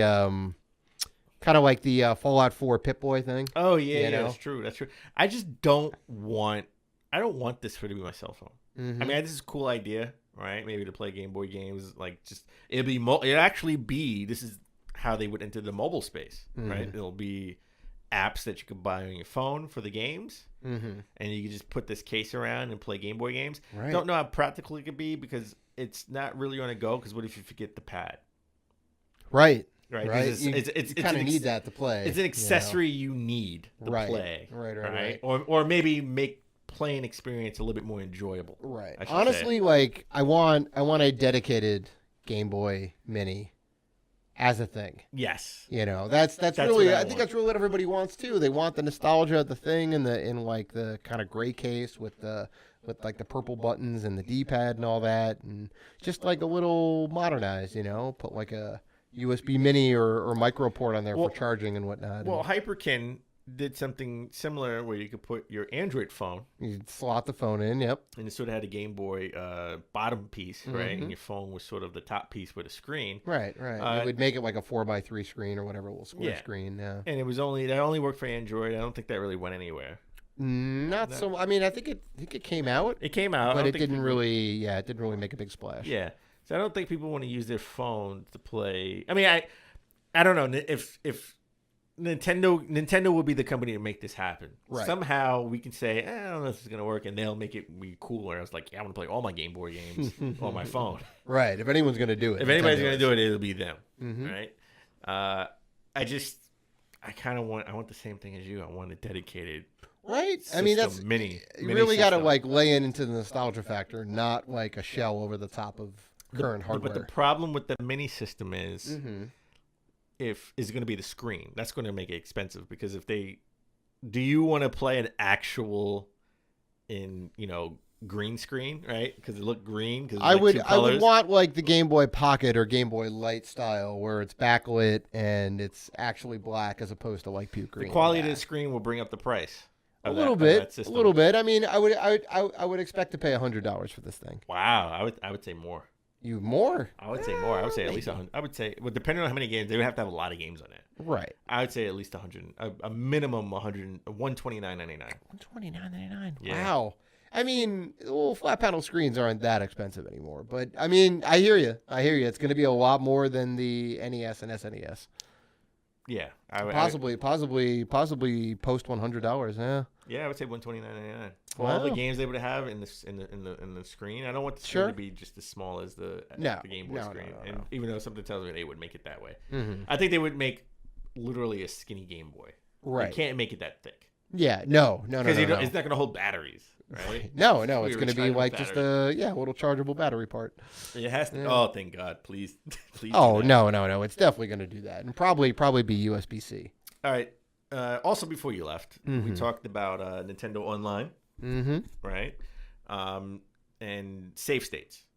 Now, I had some trouble saving all my games, right? Because it like the Breath of the Wild, it was just, it said in progress. It was in progress for a few days. I was like, do I need to plug the game in? Right? I was like, what do I need to do for this to hurry up and save? And I started deleting saves because I had a lot of games, a lot of save data that was like in progress. Yeah. So I had to go back and I was like, I don't really care about this game, delete. I don't care about this game, delete. And then, I plugged the game in. I even downloaded an update. I'm going to beat Breath of the Wild one day.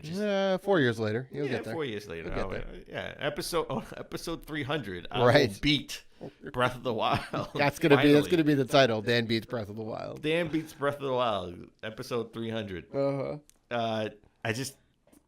It took a while for it to happen. It took longer than I thought for it to actually save my data.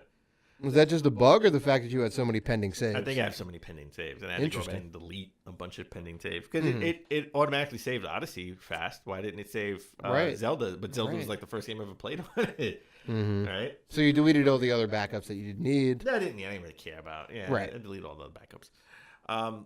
So we found out we if you didn't have Nintendo Online subscription, if you let it lapse, we saw a fine print where it said it would delete it. Right. That is not the case. Okay. It is now official. If you let it lapse, they will hold your save data in the cloud for 6 months, which seems to be sort of the standard. I think PlayStation does it for a year or Xbox. One of them do it for either Xbox or PlayStation does it for like a year, and the other one does it for 6 months. Right. But 6 months seems to be at least the standard. Sure. Where you can't reach your save data until you redo your subscription. Right. And that makes sense. You're going to be like, I'm not really playing this right now. I'm going to suspend my service and whatnot. That's 6 months. I think is a good time, right? You can only keep it around for so long. They got 1 million and some odd subscribers to this thing. They got a hold of the data. You're not going to use it. You're not going to use it. So they give you that. They give you that bit of a grace period, which Good on Nintendo for doing that. That makes sense. And I hate the service less. There you go. Yeah, all right. That's about the best we can say about it right now. And all right, so let's end on this note. let's stick with Nintendo Online. I thought this was funny because this was made for me. It was, yeah. Dan, the casual gamer Robinson. Dan, over the here. casual gamer Robinson, because I'm a GMG baby. I just don't have time. I don't have enough time to play games.